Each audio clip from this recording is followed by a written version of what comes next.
वज़ीर-ए-आज़म नरेंद्र मोदी ने उत्तराखंड को दिया 4,200 करोड़ रुपए के तरक्याती प्रोजेक्टों का तोहफा। पिथौरागढ़ में पीएम के रोड शो के दौरान जमा हुई भीड़, लोगों ने किया शानदार इस्तकबाल।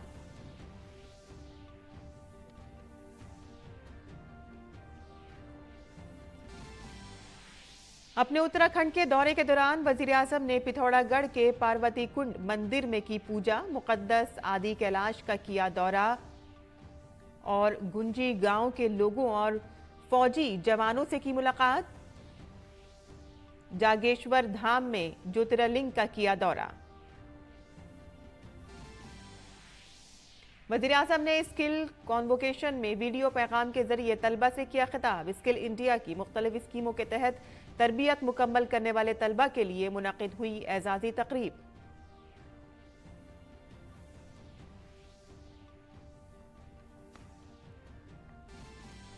सदर जमहूरिया द्रौपदी मुर्मू अपने जम्मू कश्मीर के दौरे के दौरान पहुंची माता वैष्णो देवी भवन, नौ तामीरशुदा पार्वती भवन और स्काई वॉक का किया इफ्तिताह।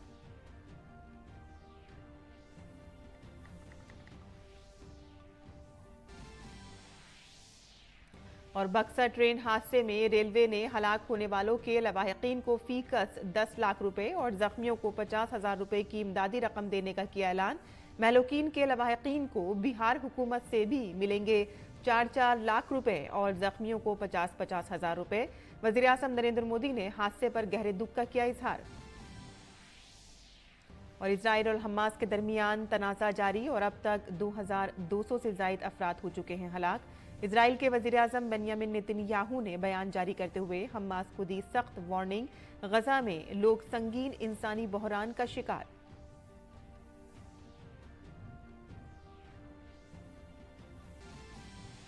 आईसीसी वर्ल्ड कप में ऑस्ट्रेलिया और जनूबी अफ्रीका के दरमियान मैच जारी। पहले बल्लेबाजी करने वाली जनूबी अफ्रीका की टीम की अच्छी शुरुआत।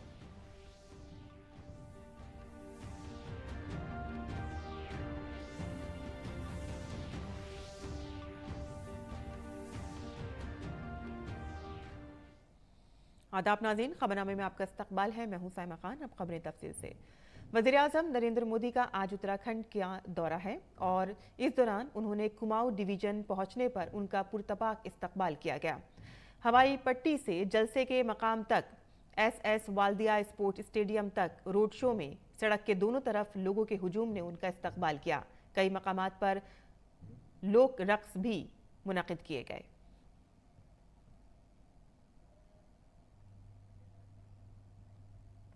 वज़ीर-ए-आज़म ने जलसागाह में मकामी मसनूआत के स्टॉल का भी मुआयना किया।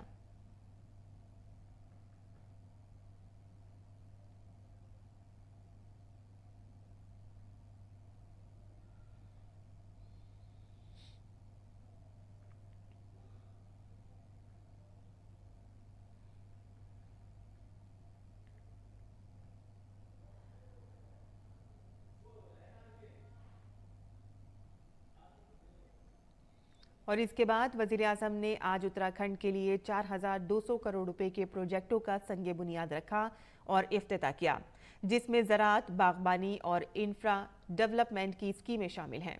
इनमें 100 बिस्तरों पर मुश्तमिल सब डिस्ट्रिक्ट अस्पताल, पुल, मुतासरा इलाके में लैंडस्लाइडिंग की रोकथाम और पीने का पानी शामिल थे।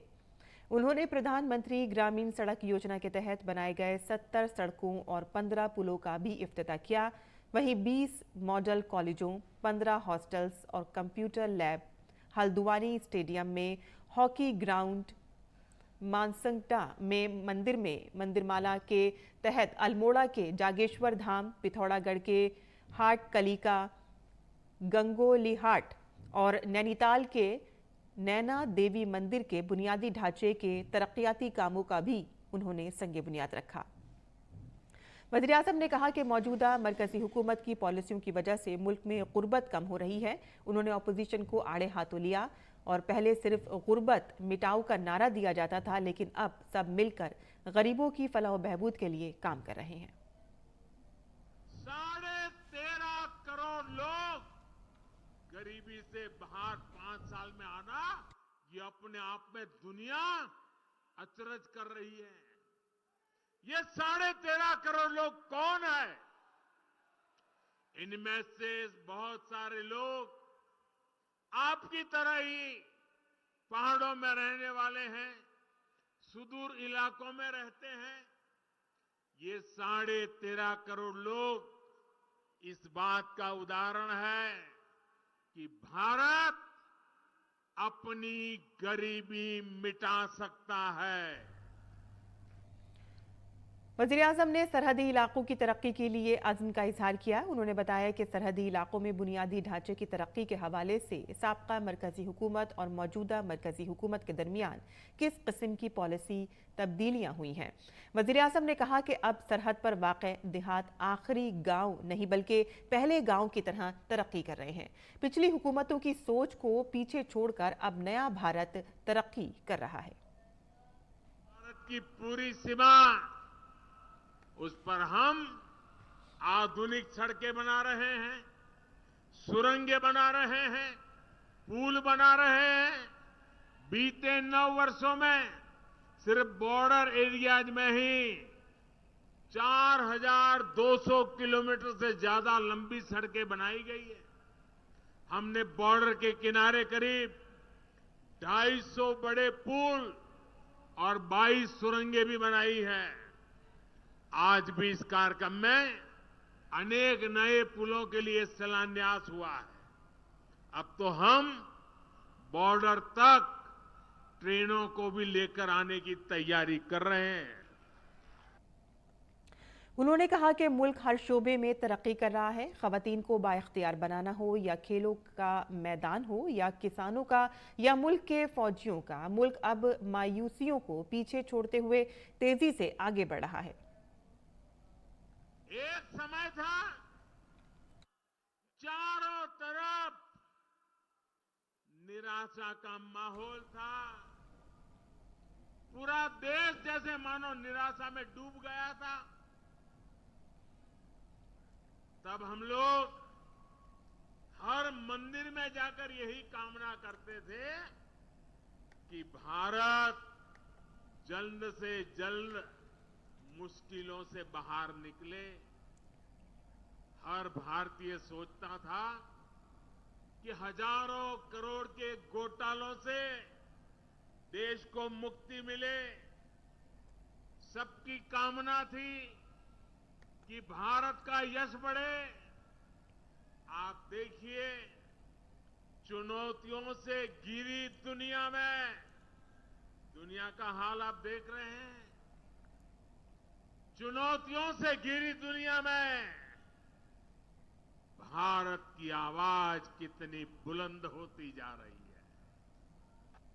वज़ीर-ए-आज़म ने कहा कि हुकूमत उत्तराखंड में तीर्थ स्थलों की तरक्की के तईं बेदार है और केदार खंड के साथ साथ हुकूमत रियासत के मानस खंड की तरक्की के लिए भी काम कर रही है। केदारनाथ धाम के पुनर्निर्माण से जुड़ा पहला चरण पूरा हो चुका है।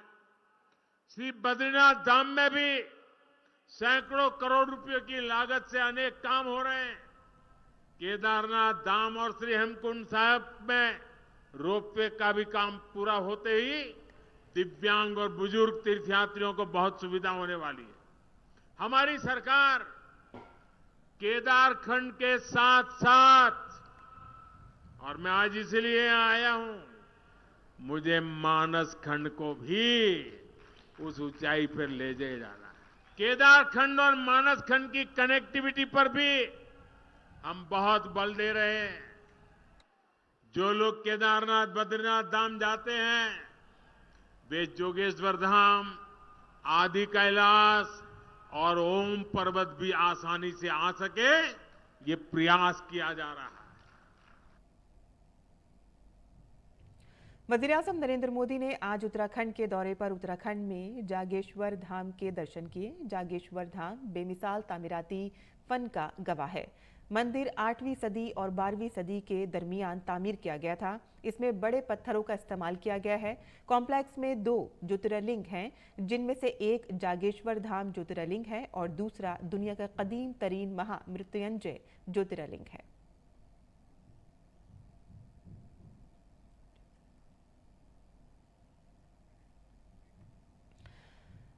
वज़ीर-ए-आज़म नरेंद्र मोदी ने आज कौशल कॉन्वोकेशन से वीडियो पैगाम के जरिए खिताब किया। उन्होंने कहा कि स्किल कॉन्वोकेशन आज के हिंदुस्तान की तरजीहात की अक्कासी करता है। पीएम मोदी ने कहा कि आज हिंदुस्तान अपने नौजवानों को बाइख्तियार बना रहा है और इसके लिए बेमिसाल इस्लाहात की जा रही हैं। हम अपने युवाओं को स्किलिंग और एजुकेशन के द्वारा नए अवसरों का लाभ उठाने के लिए तैयार कर रहे हैं। करीब 4 दशक बाद हम नई नेशनल एजुकेशन पॉलिसी लेकर आए हैं। बड़ी संख्या में हमने नए मेडिकल कॉलेज, आईआईटी, आईआईएम या आईटीआई जैसे कौशल विकास संस्थान खोले हैं। करोड़ों युवाओं को प्रधानमंत्री कौशल विकास योजना के तहत ट्रेनिंग दी गई है। वहीं दूसरी तरफ हम नौकरी देने वाले ट्रेडिशनल सेक्टर्स को भी मजबूत कर रहे हैं। वज़ीर-ए-आज़म मोदी ने कहा कि आज पूरी दुनिया मान रही है कि ये सदी हिंदुस्तान की सदी होने जा रही है। पीएम ने कहा कि इसके पीछे एक बड़ी वजह हिंदुस्तान की नौजवान आबादी है। जब दुनिया के अनेक देशों में बुजुर्ग आबादी बढ़ रही है, तब भारत दिनों दिन युवा हो रहा है। भारत के पास ये बहुत बड़ा एडवांटेज है। पूरी दुनिया स्किल्ड युवाओं के लिए भारत की तरफ देख रही है। हाल में G20 समिट में ग्लोबल स्किल मैपिंग को लेकर भारत के प्रस्ताव को स्वीकार किया गया है। इससे आप जैसे युवाओं के लिए आने वाले समय में और बेहतर अवसर बनेंगे। पीएम मोदी ने कहा कि जैसे जैसे हिंदुस्तान की मईशत बड़ी हो रही है, नौजवानों के लिए भी नए इम्कानात पैदा हो रहे हैं। वज़ीर-ए-आज़म ने हुनरमंदी के फरोग के शोबे में हुकूमत की कोशिशों का भी जिक्र किया। भारत आज अपने युवाओं की स्किल पर जितना इन्वेस्ट कर रहा है, उतना पहले कभी नहीं किया गया। प्रधानमंत्री कौशल विकास योजना ने ग्राउंड लेवल पर युवा साथियों को बहुत शक्ति भी दी है। इस योजना के तहत अभी तक करीब 1.5 करोड़ युवाओं की ट्रेनिंग हो चुकी है। अब तो इंडस्ट्रियल क्लस्टर्स के आसपास ही नए कौशल केंद्र भी स्थापित किए जा रहे हैं। इससे इंडस्ट्री अपनी जरूरतें स्किल डेवलपमेंट संस्थानों के साथ शेयर कर पाएंगी और उनके अनुसार ही जरूरी स्किल सेट युवाओं में डेवलप करके उन्हें रोजगार से जोड़ा जाएगा। सदर जमहूरिया द्रौपदी मुर्मू जम्मू कश्मीर के दौरे पर हैं। सदर जमहूरिया ने आज श्री माता वैष्णो देवी तीर्थ स्थल का दौरा किया। सदर जमहूरिया ने जदीदशुदा पार्वती भवन और स्काई वॉक का भी इफ्तिताह किया। इस स्काई वॉक को इस तरह से डिजाइन किया गया है कि ये पैदल चलकर माता भवन पहुंचने वाले मुसाफिरों को राहत फराहम करेगा। और इसके अलावा जैसे ही माता के भक्त इस स्काई वॉक में दाखिल होते हैं तो यहाँ उन्हें 9 देवी रास्ते दिखाई देते हैं, जिनमें माता रानी के 9 रूपों को दिखाया गया है। 300 मीटर तवील इस जदीद तरीन स्काई वॉक फ्लाईओवर के हर 100 मीटर पर जदीद वेटिंग हॉल बनाए गए हैं, जिसमें बेक वक्त 100 से 200 अकीदतमंद बैठ सकेंगे। नई दिल्ली से कामख्या जा रही नॉर्थ एक्सप्रेस बुध की रात बिहार में हादसे का शिकार हो गई। ये हादसा बक्सर जंक्शन से ट्रेन के रवाना होने के कुछ देर बाद रघुनाथपुर मशरिकी गुमटी के करीब पेश आया। ताज़ा तरीन मालूमात के मुताबिक इस हादसे में 4 अफराद की मौत हो गई है, जबकि 30 मुसाफिर जख्मी हो गए हैं। रेलवे ने हादसे में हलाक होने वाले मुसाफिरों के लवाहिकीन को 10-10 लाख रुपए देने का ऐलान किया है, जबकि जख्मियों को 50-50 हजार रुपए नकद दिए जाएंगे। हादसे में जख्मी होने वाले अफराद का रघुनाथपुर, आरा, बक्सर और पटना के अस्पतालों में इलाज किया जा रहा है, जबकि दीगर तमाम मुसाफिरों को खुसूसी ट्रेन के जरिए उनकी मंजिल पर पहुंचाया गया है। पूरे हादसे की जांच safety commissioner eastern circle Kolkata railway कर रही है। ट्रेन हादसे के बाद कई ट्रेनों के रूट्स तब्दील कर दिए गए हैं।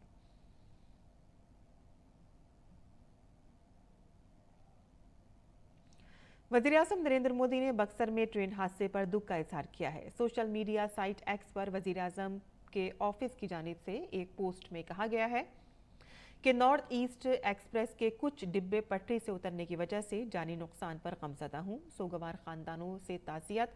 मैं जख्मियों की जल्द सेहतयाबी के लिए दुआ गो हूँ।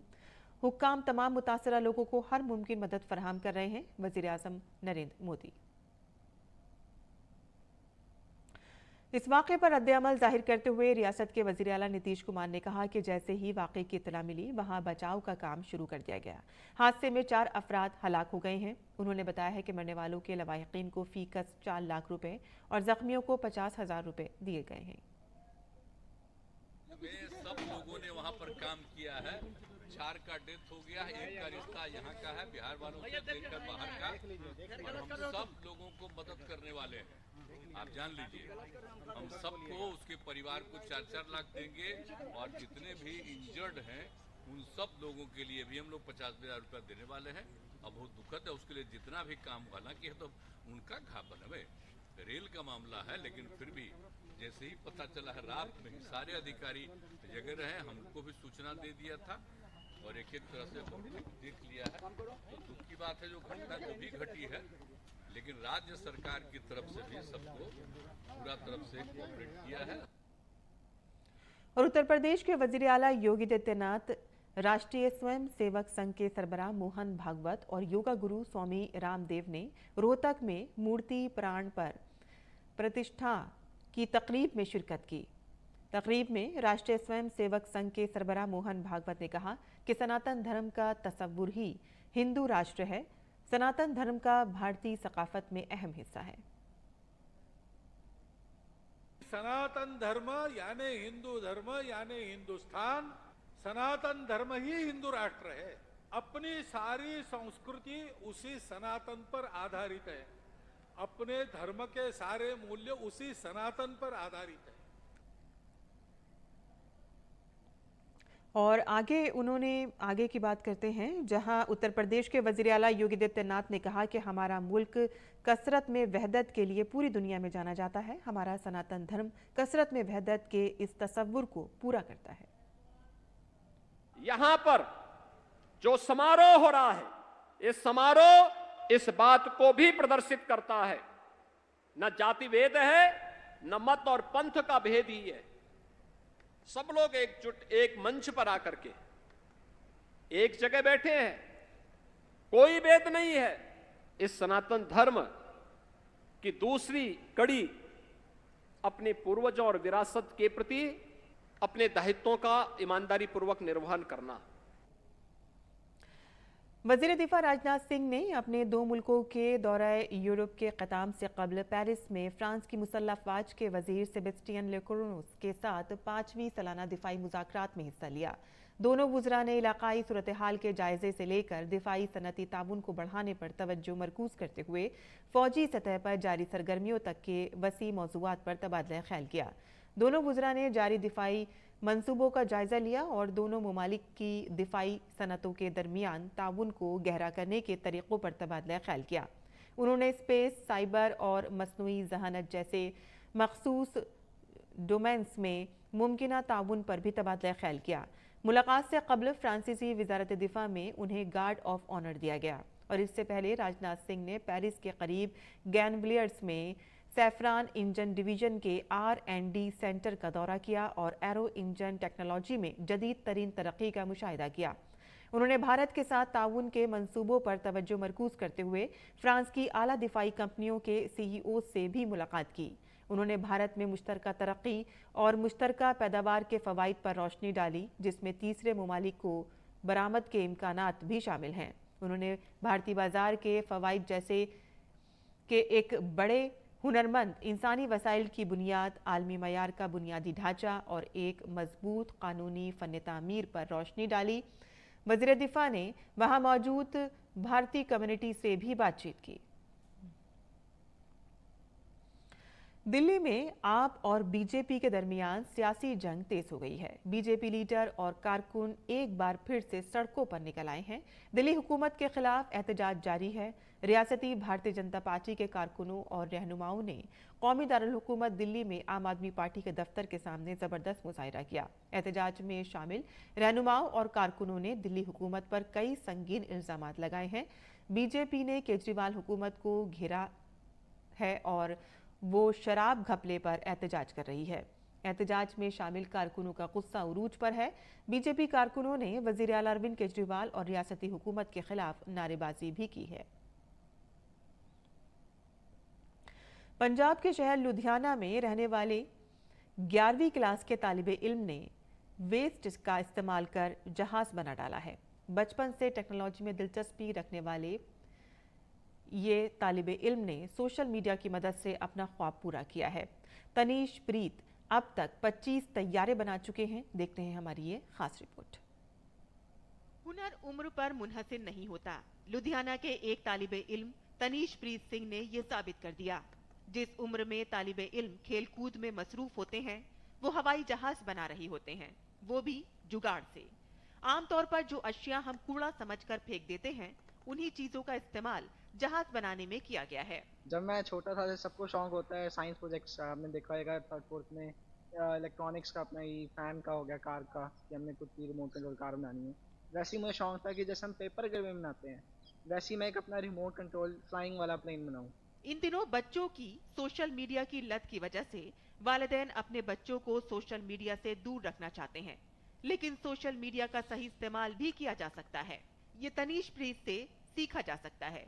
टेक्नोलॉजी में गहरी दिलचस्पी रखने वाले इस तालिबे इल्म ने ये रास्ता भी सोशल मीडिया से देखा है। मैंने अपना काफ़ी हद तक अपना जो है यूट्यूब वगैरह ऑनलाइन से भी लिया है, और मेरे जो मेंटोर हैं यादविंदर सिंह जी, उनसे भी मैंने काफ़ी हद तक सीखा है। तनीश प्रीत को बचपन से ही हवाई जहाज बनाने का शौक था। वो बचपन में खिलौने वाली कारों के इंजन खोल दिया करते थे, जिसने आहिस्ता आहिस्ता ये शौक पैदा कर दिया।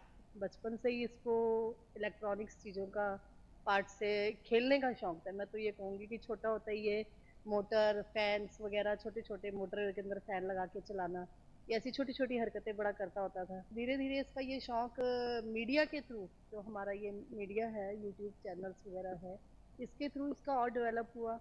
अगरचे तनीश प्रीत को पहली कोशिश में कामयाबी नहीं मिली, लेकिन उन्होंने हिम्मत नहीं हारी। वो मुसलसल कोशिश करते रहे, लेकिन 3 साल की मुसलसल मेहनत के बाद कोशिशें रंग लाईं। तनीश प्रीत 9वीं क्लास में तैयारा बनाने में कामयाब हो गए, लेकिन यहाँ मसला ये था कि तैयारा टेक ऑफ के फौरन बाद क्रैश हो जाता था। लेकिन उन्होंने तहकीक जारी रखी और मोटर पार्ट्स ऑनलाइन मंगवाए और तैयारा बनाया। जब मैं 9th में अपना प्लेन बनाया, तो मेरा वो सक्सेसफुली टेक ऑफ होके थोड़ा सा आगे जाके क्रैश हुआ, बट जब वो थोड़ा सा भी मेरा फ्लाई करा, उस चीज़ पे मुझे उस मोमेंट बना नहीं, अब मैं कर सकता हूँ। फिर मैं हार नहीं माना, फिर मैंने अपना और प्लेन थोड़ी और मेहनत करी और फिर बनाया। जब वो फ्लाई कर गया, फिर नेक्स्ट टाइम जब मैंने उसको फ्लाई करा, तो वो बिल्कुल सक्सेसफुली फिर फ्लाई कर गया। अपनी गलतियों से सबक लेते हुए तनीश प्रीत अब भी हवाई जहाज बनाने की कोशिश कर रहे हैं। वो मुस्तकबिल में भी इसी शोबे में तालीम हासिल करना चाहते हैं। बाप को बेटे की कामयाबियों पर फक्र है। मेरा सपोर्ट इसके साथ है। हम चाहते हैं कि ये एरोनॉटिकल इंजीनियरिंग करके अपने इसी शौक को जो है अपना कैरियर बनाए। तनीश प्रीत ने कौमी सतह के कई मुकाबलों में हिस्सा लिया है। इस तालिबे इल्म की कामयाबी सिखाती है कि अगर आप कुछ करने का अज़्म रखते हैं तो कुछ भी नामुमकिन नहीं। ब्यूरो रिपोर्ट, उर्दू खबरें। और आगे बढ़ते हैं और अब बात करते हैं गैर मुल्की खबरों की। इजराइल और हमास के दरमियान जारी लड़ाई में अब तक 2200 से ज़ायद अफराद हलाक हो चुके हैं। इजराइल ने गजा की मुकम्मल मुहासरा कर लिया है और जिसके बाद खुराक, पानी, ईंधन और ज़रूरी अशिया की सप्लाई मुकम्मल तौर पर बंद कर दी गई है। इजरायली फौजी हमास के दहशतगर्दों की तलाश के लिए गजा में छापे मार रहे हैं। इसी दौरान इजरायली वज़ीर-ए-आज़म बेंयामिन नेतन्याहू ने एक वीडियो पैगाम जारी करते हुए हमास को सख्त वार्निंग दी है। इसमें नेतन्याहू ने वाज़ेह तौर पर ऐलान किया है कि इजराइल ने जंग शुरू नहीं की है, लेकिन इसे ख़त्म ज़रूर करेगा। इजराइल ने हमास के खिलाफ जवाबी कार्रवाई के लिए 3 लाख फौजियों को मुतहर्रिक किया है। नेतन्याहू ने कहा है कि इजराइल जंग नहीं चाहता, ये हम पर इंतहाई सफाकाना तरीके से मुसल्लत किया गया है। जबकि इजरायली वज़ीर-ए-आज़म नेतन्याहू को ऑपोजिशन की हिमायत हासिल है। इजराइल की नई जंगी काबीना ने हमास को सफाई हस्ती से मिटाने के अज़्म का इजहार किया है। बयान में कहा गया है कि जब तक हमास के साथ जंग जारी रहेगी, जंग के अलावा कोई बिल ना ही मंजूर किया जाएगा और ना ही इससे मुताल्लिक़ कोई फैसला किया जाएगा। इजराइल और हमास के दरमियान जारी कशीदा जंग के दरमियान भारत अपने शहरियों की बाहिफाजत वतन वापसी के लिए मुहिम शुरू करने जा रहा है। इस मुहिम को ऑपरेशन अजय का नाम दिया गया है। वज़ीर ख़ारजा डॉक्टर एस जयशंकर ने सोशल मीडिया पर मालूमात देते हुए कहा कि इजराइल से वापसी के ख्वाहिशमंद हमारे शहरियों की वापसी को आसान बनाने के लिए ऑपरेशन अजय शुरू किया जा रहा है। खुसूसी चार्टर्ड परवाजें और दीगर इंतजाम किए जा रहे हैं। हम बैरूने मुल्क अपने शहरियों की हिफाजत और बहबूद के लिए अहद बस्ता हैं। और खेल की खबरों की बात करें तो आईसीसी वर्ल्ड कप में ऑस्ट्रेलिया और जनूबी अफ्रीका के दरमियान मैच जारी है। पहले बल्लेबाजी करने वाली जनूबी अफ्रीका की टीम की अच्छी शुरुआत रही और अब तक जनूबी अफ्रीका ने मुकर्ररा 50 ओवर में 7 विकेट के नुकसान पर 311 रन बना लिए हैं। और इसी के साथ ही हमारा खबरनामा यही खत्म पसीर होता है। हमारी पूरी टीम को दें इजाजत। आदाब।